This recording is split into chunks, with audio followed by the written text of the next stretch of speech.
tonight I have been busy for sure. Made some changes to the 55-gallon.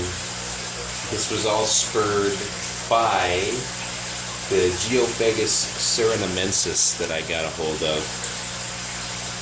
Put him into my holding tank, one of a couple holding tanks, to acclimate him and run him through some cleansing. And during that time, I lost one of them. That holding tank I'm talking about is the seaclear 50. I have a seaclear 50 that I scored. And I can say now pretty comfortably that I do not like the seaclear 50 because it has eaten too many fish. Just far too many fish are gone due to that tank, or rather to say me not knowing how to properly deal with that tank to avoid losing those fish. And so I moved everything around. The serenamensis, which you can kind of see and hear, I bought 3, I lost 1, leaving just 2. With 2 in the tank, they're not killing each other, but they were definitely trying to figure out a dominant one. It got a little hairy, and I got a little nervous because A, they were still in the seaclear 50, and B, now, with the one sort of picking on the other, it just didn't make for a good scene. So I wanted to finally decide to just sort of clear that tank and do some condensing. So I gathered up some stuff that I didn't necessarily want, took it to the local pet shop, which had just gone through a cleansing of its own, so it had space and nice, clean, healthy tanks.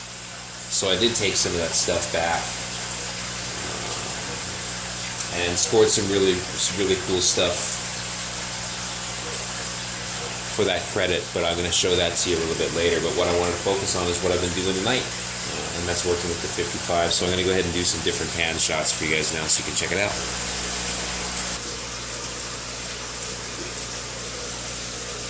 And these are just itty bitty guys, and they're already so beautiful. Definitely ready for the pet shop to score some more of these.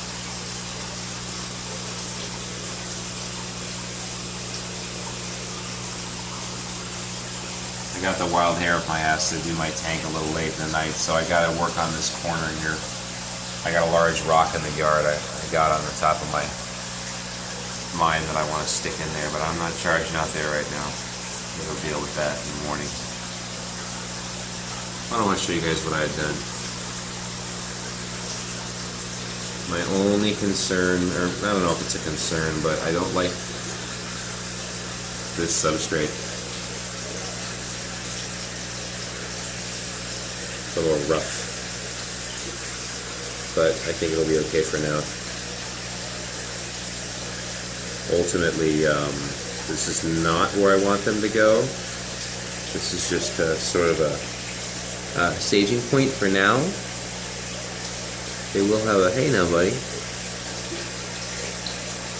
kind of pushy of you. Common pleco. Feeling a little insecure and getting a little pushy in the tank. Easy buddies. See, that's the crap they were doing in the other tank. But in the other tank they didn't have any space to run. But here I made sure to get them good hiding places. This, I think, back here is going to be his spot. That's actually a cave sort of faced the other way. So you have to kind of come up, he's got to come up and around to get into it, which I think will work really, really well in his benefit. His or her benefit, I think his. But they need more of a sand to pick through, and this is not a natural environment. It's not, I don't think it's too good for the quarries either, but like I said, I just got this sort of wild hair up my ass tonight to do some tank stuff.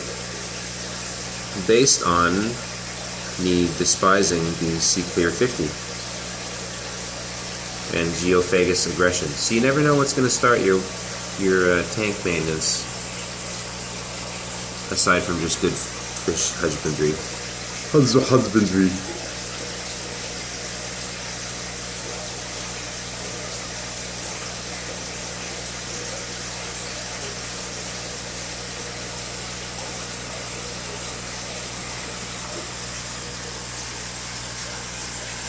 fucking with me.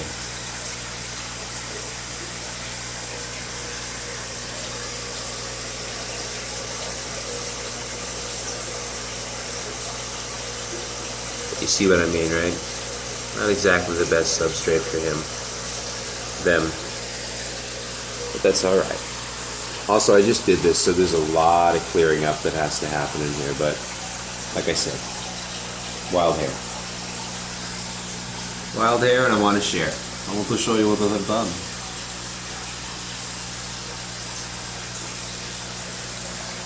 Rainbows, I don't think, mind the company. Everything in here is sort of their speed.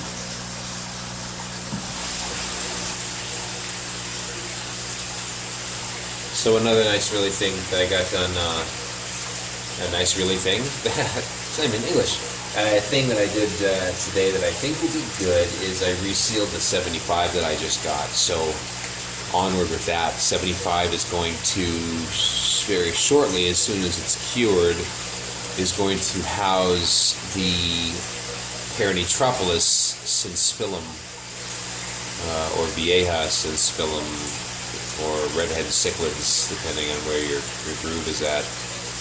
So once I separate them, then the bottom 125 can become sort of a more, it's going to become a bigger version of this, but I want to have a better substrate in it. So all the things that you see in here are eventually going to go over there and be part of that tank. Well, I had like a Mike from Mass moment there, didn't I? Oh boy, but that's true, that's the plan. We're going to move everything over there. I think that'll be a really nice stock once those big cichlids are out of there.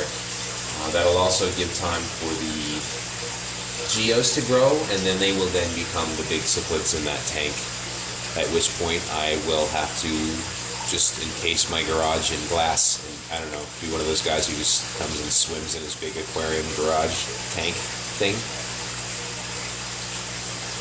I had a great fish day today. Had some things I scored I'd love to talk about, but it's sort of stupid to talk about them now.